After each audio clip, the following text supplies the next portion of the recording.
Okay, Ari, please introduce yourself. Hello, I'm Ariadna and I'm an art historian. I teach art history here at CEA. Okay. And I'm specialized in 20th century art. Perfect. I'm going to ask you a few questions about the Reina Sofía Museum. Mm-hmm. So in your opinion, what is the most important painting in the Reina Sofía?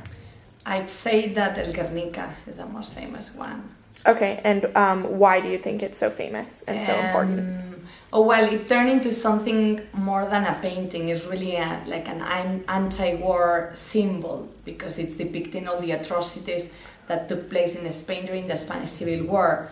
And it was used as a propaganda tool for the Republicans because this painting tore all over the world and was seen in many parts of Europe and the States. So, a spread what was going on here.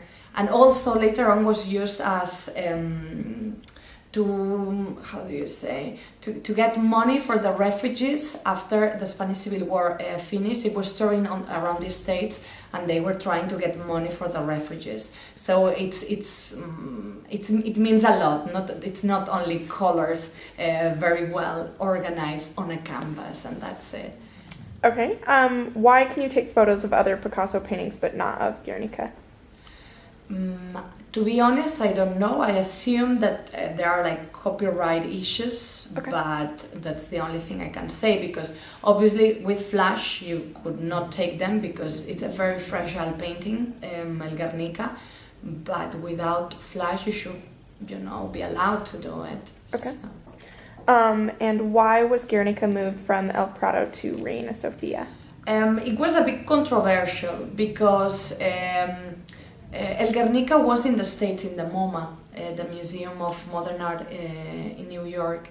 But Picasso said that El Guernica could only go back to Spain when there was a free democracy, and this is what happened. But it came back in 1881, and he said that he wanted it to be in El Prado, but at the time that Picasso said so, the Reina Sofía did not exist. So basically when El Prado gave all the modern art collection to the Reina Sofía, because the Reina Sofía obviously turned into the capital's museum for modern art, then it was moved. And it's what makes sense. In El Prado we have all the collection up to the 19th century, and then the rest is in Reina Sofía. It's only for a matter of space, exhibiting space. Okay. And then what are some of the most visited collections in Reina Sofía and why, in your opinion?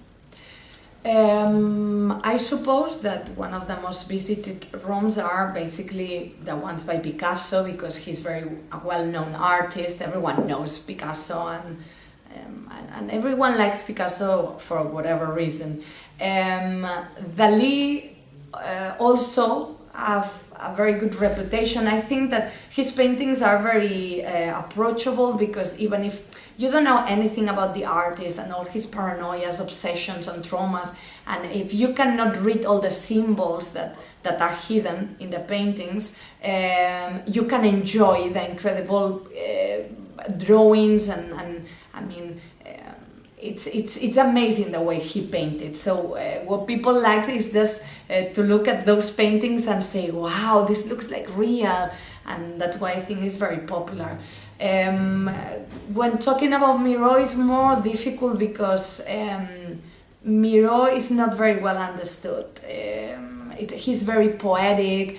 Some of his paintings are only, a blue line or a yellow dot. So people think that, he was taking a piece of them. Well, I don't know if I should use this expression, but people does not understand it and therefore thinks that is trying to fool them, and they don't like it so much. They are not so awed by his artworks.